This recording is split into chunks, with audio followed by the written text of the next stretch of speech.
Are you a local Seattle bride? Are you loving the wedding planning process? Want to come talk to us about your experience? Email us at info@fromringtoveil.com and we will set up a time to talk.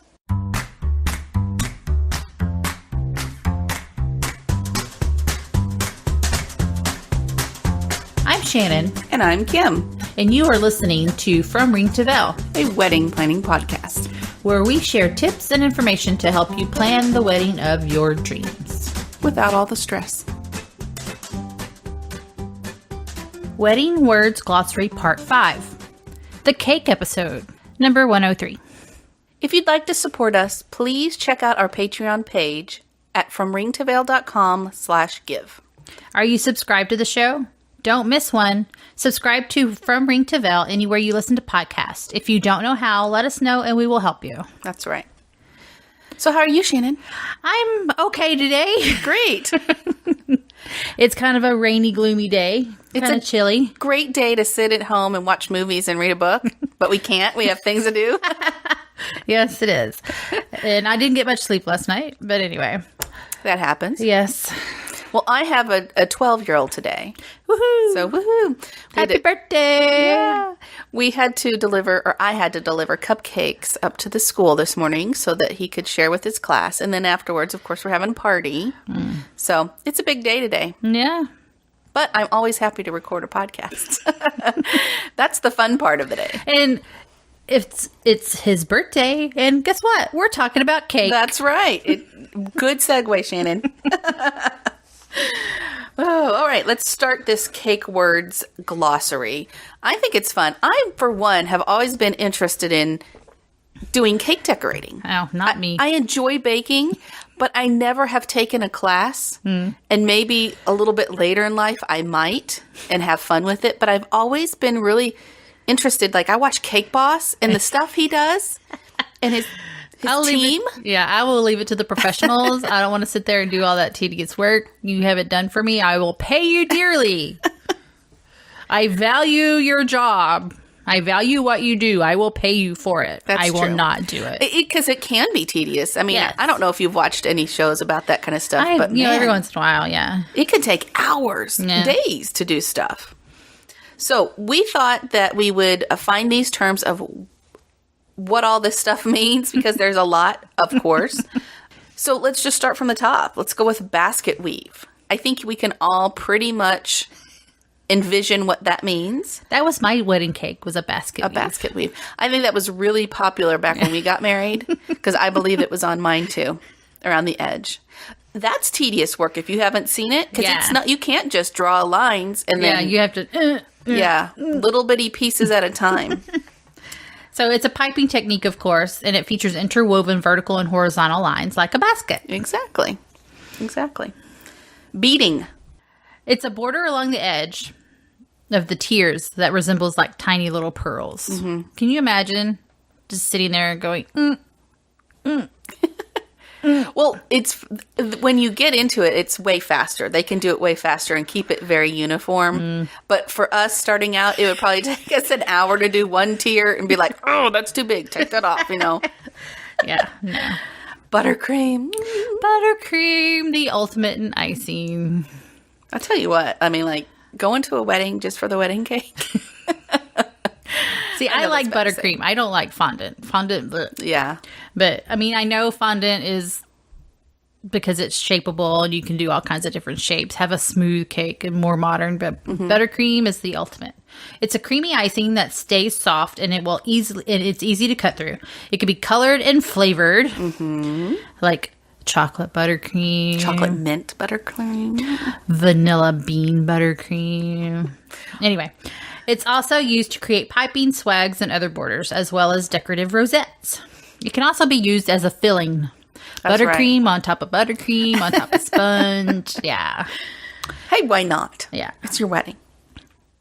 It's made from butter, of course. And it will melt. Yeah. So if it's hot, keep it inside. You keep it inside in the AC. That's right. Okay. Cornelli. What's that, Shannon? It's an elaborate piping technique that yields a lace-like pattern. I've seen them do this on, of course, Cake Boss. It's really cool how they do all this stuff. It's just so neat to me. I'm like, wow, they made that look real. All right, Dragees. Or Dragees. It's round edible sugar balls coated with silver or gold and used for decorative purposes. So basically it's... Sugar balls. Yeah. Not very big ones, though. Anyway. Fondant, as they say on yeah, fondant.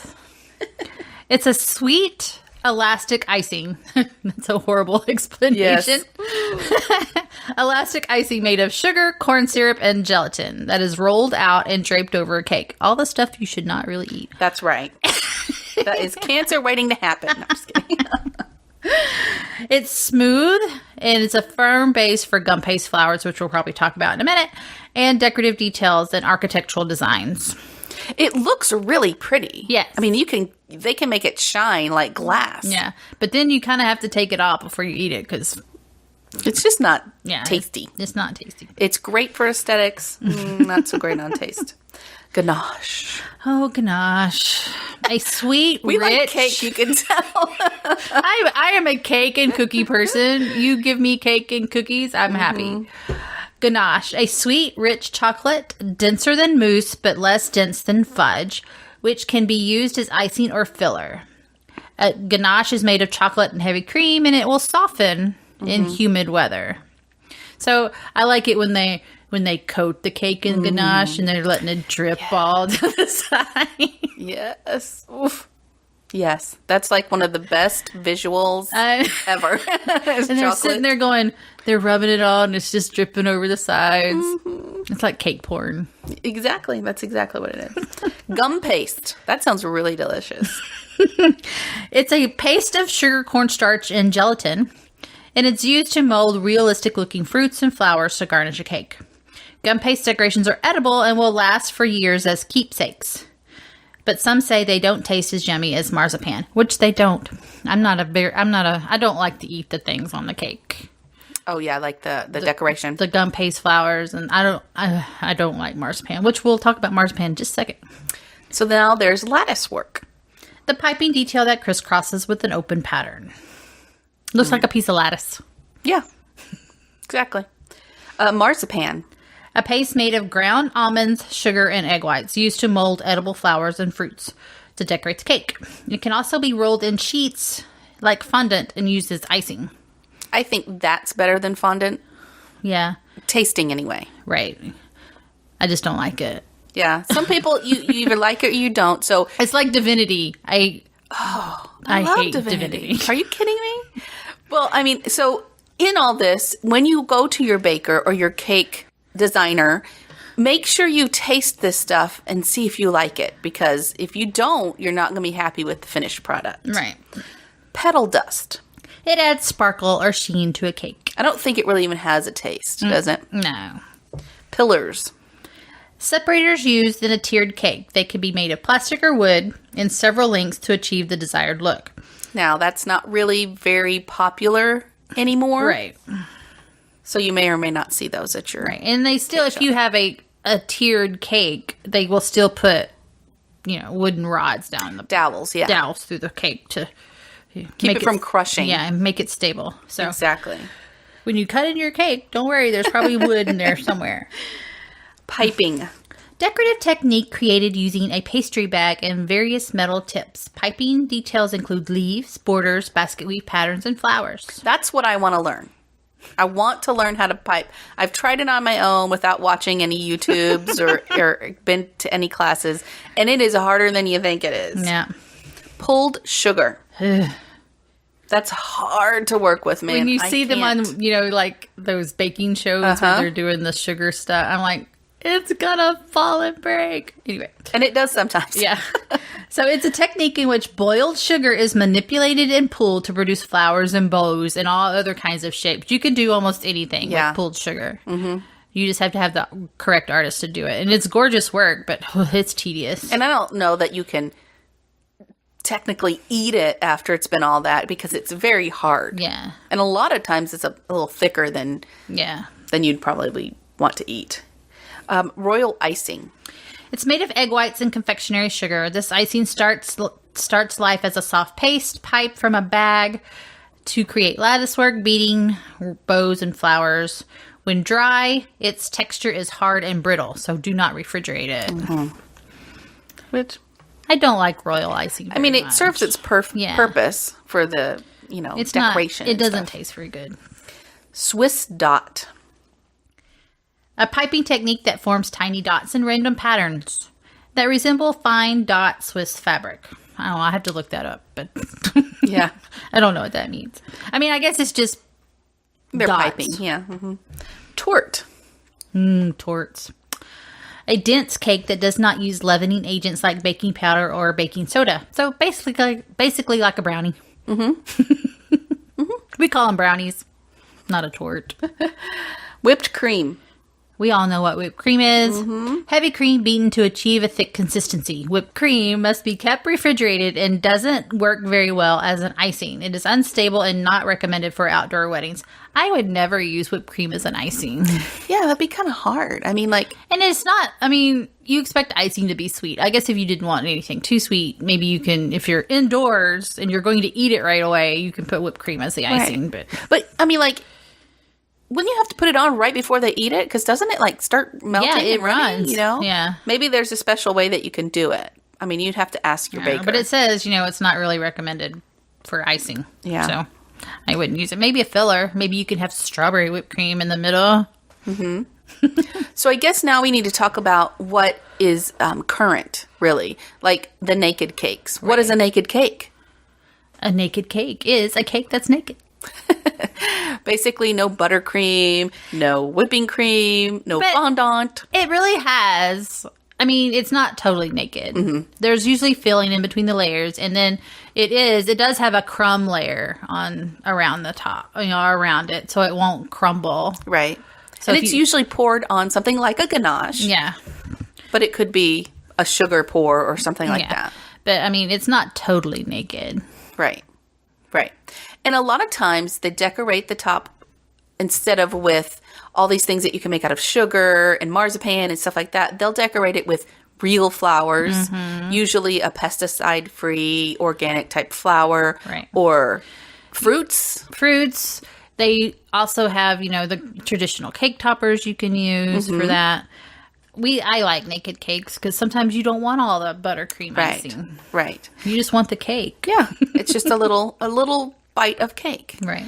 And we also have cupcakes that are really popular right now, which I think everybody knows, but it's just a little tiny cake in a cup, basically. Yep. And of course, we'll say dessert bars, but we'll get into that later. We're not going to talk about dessert bars right now, but I think that's pretty much all the different terms for cakes that there are right now.